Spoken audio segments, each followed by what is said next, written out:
Hello everyone, welcome back to my channel. আমি অনামিকা, আপনারা দেখছেন Anamika's variety kitchen. Anamika's variety কিচেনের নতুন রেসিপিতে আপনাদের সকলকে অনেক অনেক স্বাগত জানিয়ে আজকের রেসিপিটি শুরু করছি। আশা করি আমার সকল বন্ধুরা ভালো আছেন এবং সুস্থ আছেন। রেসিপি শুরু করার আগে বন্ধুদের কাছে অনুরোধ রইল ভিডিওটি স্কিপ না করে পুরো ভিডিওটি দেখার জন্য। আজকে আমাদের রেসিপি টক দই, একদম বাড়িতে ঘরোয়া পদ্ধতিতে খুব সাধারণ উপকরণ দিয়ে আর খুব সহজে কিভাবে আপনারা এই টক দই তৈরি করে নিতে পারবেন, আমি খুব সহজভাবে সেই রেসিপিটি আজকে আপনাদের সাথে শেয়ার করছি। এখানে আমি আগের থেকেই দুধ বসিয়ে দিয়েছি আর দুধটাকে আমি ফুটিয়ে ফুটিয়ে একটু ঘন করে নেব। দুধ যত জাল দিয়ে ফুটিয়ে ঘন করা যাবে, দই কিন্তু ততটাই ভালো হবে আর টেস্টি হবে। দুধটা আমি অনেকটা ঘন করে নিয়েছি, এবার গ্যাসটা বন্ধ করে দেব। আর এই দুধটাকে আমি উষ্ণ গরম অবস্থায় করে নেব। এভাবে নাড়াচাড়া করতে হবে, করে করে আমি দুধটাকে ঠান্ডা করে নেব। তবে একদম ঠান্ডা নয়, উষ্ণ গরম থাকবে এই রকম অবস্থায়।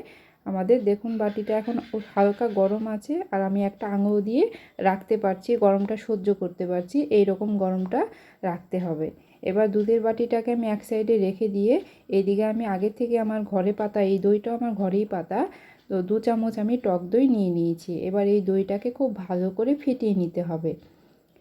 টক দইয়ের পরিমাণটা খুব বেশি দিয়ে দেওয়া যাবে না, খুব বেশি হয়ে গেলে কিন্তু দুধটা জল কেটে যেতে পারে, সেই ক্ষেত্রে দইটা কিন্তু হবে না।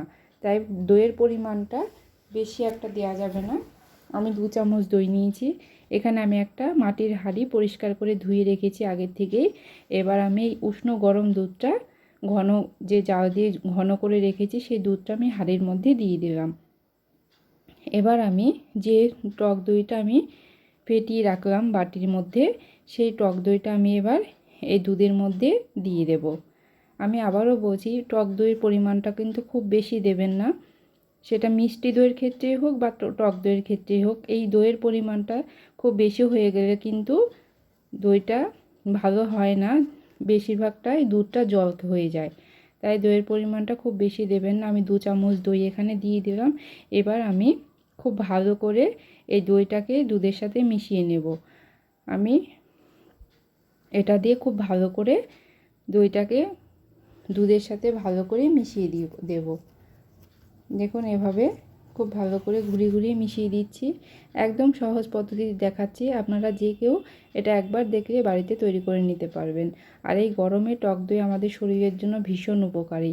আমি এখানে একটা মোটা তাওয়াও নিয়েছি। এই তাওয়াটার মধ্যে আমি দইয়ের হাঁড়িটা বসিয়ে তার উপরে একটা আমি স্টিলের প্লেট দিয়ে দিলাম। এবার আমি এই তাওয়াটা দিয়ে দইয়ের হাঁড়িটাকে খুব ভালো করে কভার করে দেব, যেন কোনো দিক থেকে হাওয়া না ঢোকে আর এটার গরমে দইটা খুব সুন্দর বসে যাবে। উপরে আমি একটা ভারী কিছু চাপা দিয়ে দেব। তো আমি হাতের কাছে এই নোড়াটাই পেয়েছি, তো আমি এটাই ভারী আছে, এটা চাপা দিয়ে আমি 6 থেকে 7 ঘন্টা এভাবে রেখে দেব। ফিরে আসছি 6 ঘন্টা পরে। দেখুন আমি 6 ঘন্টা হয়ে গেছে। এবার আমি আপনাদেরকে দেখাবো দইটা কেমন হলো। 6 ঘন্টা আমি এভাবে চাপা দিয়ে রেখে দিয়েছিলাম। এবার আস্তে করে আমি তাওয়াটা সরিয়ে দেখুন দইটা কত সুন্দর জমেছে। নিশ্চয়ই দেখে বুঝতে পারছেন খুব সুন্দরভাবে জমে গেছে দইটা। আমি একটু কেটেও দেখিয়ে দিচ্ছি। আর এই দইটা এখনও ফ্রিজে রাখলে আরও জমে যাবে, তো আমি আপনাদের দেখানোর জন্য এখন আর ফ্রিজে রাখলাম না। তবে এটা ফ্রিজে রেখে দই ঠান্ডা ঠান্ডা পরিবেশন করলে খেতেও ভালো লাগবে আর একটু জমে যাবে। দেখুন কত সুন্দর হয়েছে। আর খুব সাধারণভাবে আমি দেখিয়েছি, আশা করি আমার বন্ধুদের বুঝতে কোনো রকম অসুবিধা হয়নি। ভিডিওটি শেষ পর্যন্ত দেখার জন্য সবাইকে অসংখ্য ধন্যবাদ। দেখা হবে নতুন কোনো রেসিপির সাথে। সবাই ভালো থাকবেন, সুস্থ থাকবেন। Bye bye.